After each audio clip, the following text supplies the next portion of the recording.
Welcome back, everyone, here at the America's Center in St. Louis, Missouri. We're live at the 135th Supreme Convention of the Knights of Columbus, and we have a very special guest at the desk, Father Dave Dwyer. Thank you so much for being here. He's the executive director and host of Busted Halo, and great to have you. It's good to be here with not only the Knights, but almost all Catholic media converges on this event.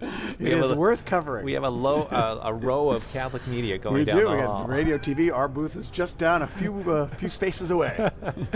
Busted Halo, it's on Sirius XM channel. How long have you been doing the show now, Father Dave? Well, Busted Halo was a ministry started even well before we were on Sirius XM and well before I came into being in it. The Paulist Fathers recognized a need towards the end of the millennium, it was right around 1999, that we needed to reach out to young adults in their 20s and 30s in new ways, to be creative about that. Our founder of the Paulist Fathers, believed in speaking the old truths in new forms. Okay. So in the year 2000, that was a website. So bustedhalo.com was a website before we started doing podcasts, which we then expanded into, and then soon after that, satellite radio. And we've been doing the radio show. We just celebrated our 10th anniversary, 10 years on the air, 3 hours a night, a lot of talking.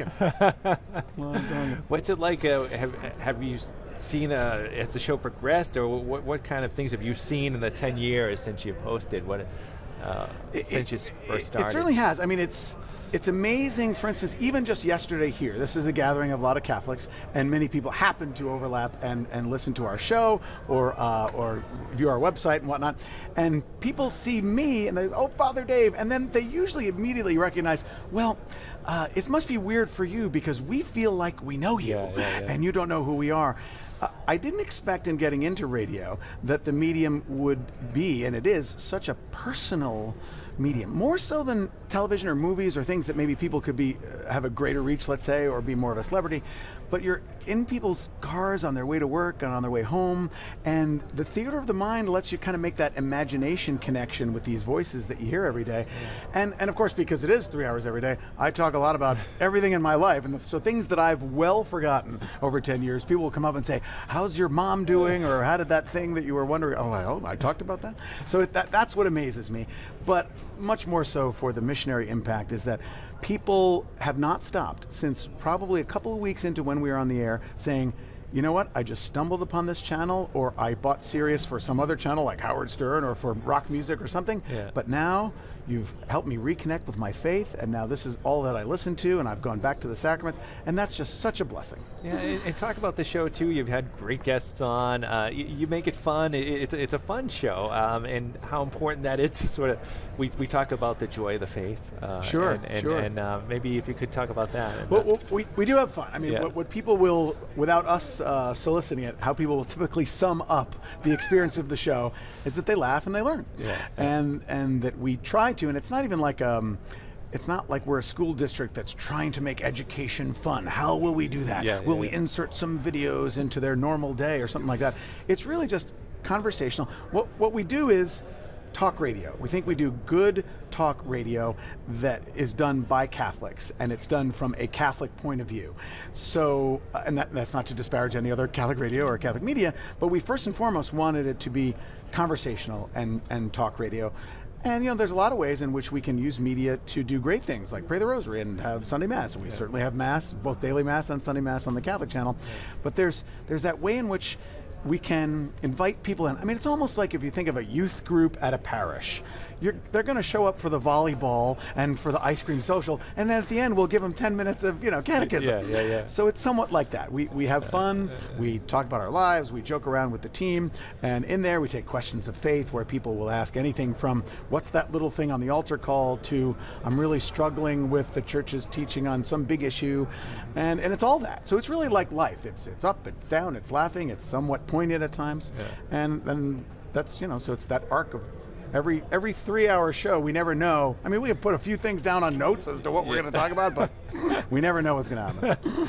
And you travel as well. I understand you just had a pilgrimage as well. We started a couple years ago hosting pilgrimages for those who listen to the radio show, and it's a great blessing because again, that same factor of people that really feel that they know us. So I'll do it together with one of the other hosts on the network. Lino Rulli, the Catholic guy. My producer Brett Siddell will come along. along.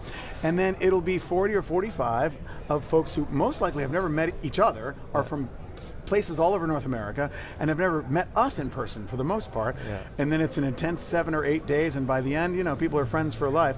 And we've been able to experience things like we just got back from a pilgrimage in the footsteps of St. Paul. Okay. And as a Paulist priest, I was really looking forward to that, pushing for that.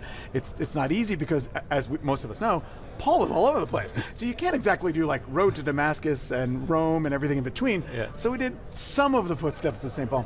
But it was amazing to be in Greece, in Turkey. Ephesus and Turkey was just stunning. And then to conclude with a closing mass at the Church of Tre Fontane in Rome, which is where he is believed to have been martyred, where Paul was executed on the same day as St. Peter. And so the fact that that city becomes the city of Peter and Paul, and we celebrated our final mass at that place, that was very moving for people. That's great. Now I know you also do a television show that we have on Catholic TV, Indeed. Conversation with Cardinal Timothy Dolan, and maybe if you could talk about that, what's like working with the Cardinal. I'll talk about something special that's coming up in about an hour, and this is live, right? Yes, it is. So in about an hour and a half for those that do have, as he likes to call it, Catholic Satellite Radio. We call it the Catholic Channel on Sirius XM Radio.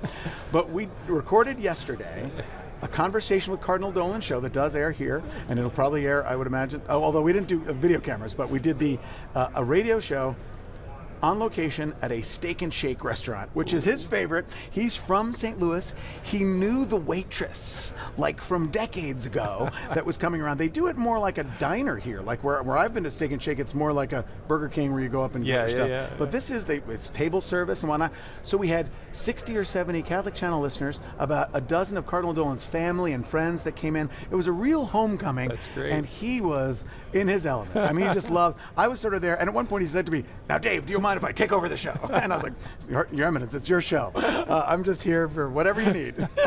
But it's always fun. Because what you see on TV and what you hear on the radio, that's really him. He's not putting on a character. That's Cardinal Dolan. Yeah. What's it like bouncing back? Television, radio, do you have a preference? You like either one or both? I can, of the 5 days of the week on the radio, I don't have to shave every day. I wouldn't have to have the full jacket on like we're doing radio. But again, some of those differences being that we do have more time. Like you and I are talking for 5, 6, 7 minutes. Yeah. And on the radio show, we're there for 3 hours. So if we need to, we can go with a guest for 20 or 30 minutes, which sometimes, if it's an important issue that the headlines are reducing to something that's polemic and we need to get a little deeper, that recently we had an ethics professor from Fordham University talking about the Charlie Gard case, and that was a lot of headlines, a lot of polemic, and people thought they knew all of the ins and outs by looking at a tweet.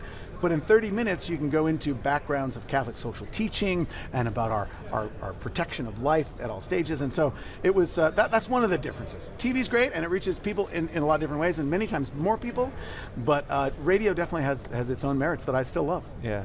And maybe just wrap things up here too, but in sort of pursuing that as well, talk about Catholic media, television, radio, and where you see it going and how it can be improved, or what do you see? One of the blessings is, I worked in television before I became a priest, so in the mid-1980s I was working for MTV and Comedy Central and HBO. Oh, wow. And just the technology that has grown by leaps and bounds means that more people are able to do media and reach potentially even the same numbers of people that back in the day you would need a network and large pieces of equipment like this big and union guys, and obviously we still need people that are technically proficient and all that. Yeah. But honestly, somebody with a teenager with a smartphone could potentially have the same audience as a network television show did back in the day with all that overhead and all that expense. So the blessing is that so many more people are able to foray into Catholic media these days, and to come to a place like this and set up. I mean,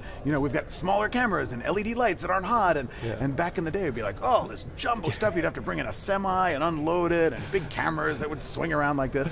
So that's one of the blessings, and one of the other blessings is the fact that they're now able to be so many people, and because of network connectivity, doing, for instance, radio and Catholic TV all over North America. There's something like 5,000 more in local Catholic radio stations than there were even a few years ago. A lot of those will take content from some of the big networks like EWTN or Relevant Radio.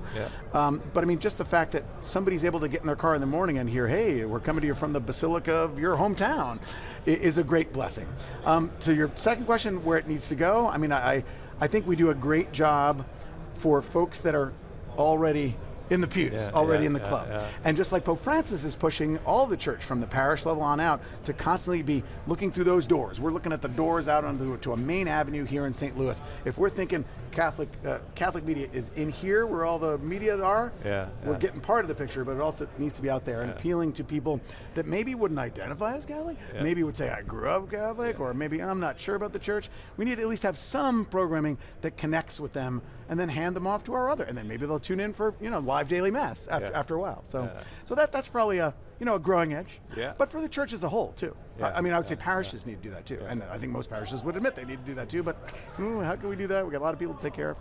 But that's the growing edge. Let's be out there as much as we are in here. That's right. Excellent. Way to end. Father Thank Dave, you. Dave Dwyer, Great. Busted Halo, 7 to 10 Eastern. 7 to 10 Eastern time on Sirius XM channel 129, and of course Conversation with Cardinal Dolan here on Catholic TV. Here on Catholic. Thank you. That was a great promo. Well, sorry. Yeah.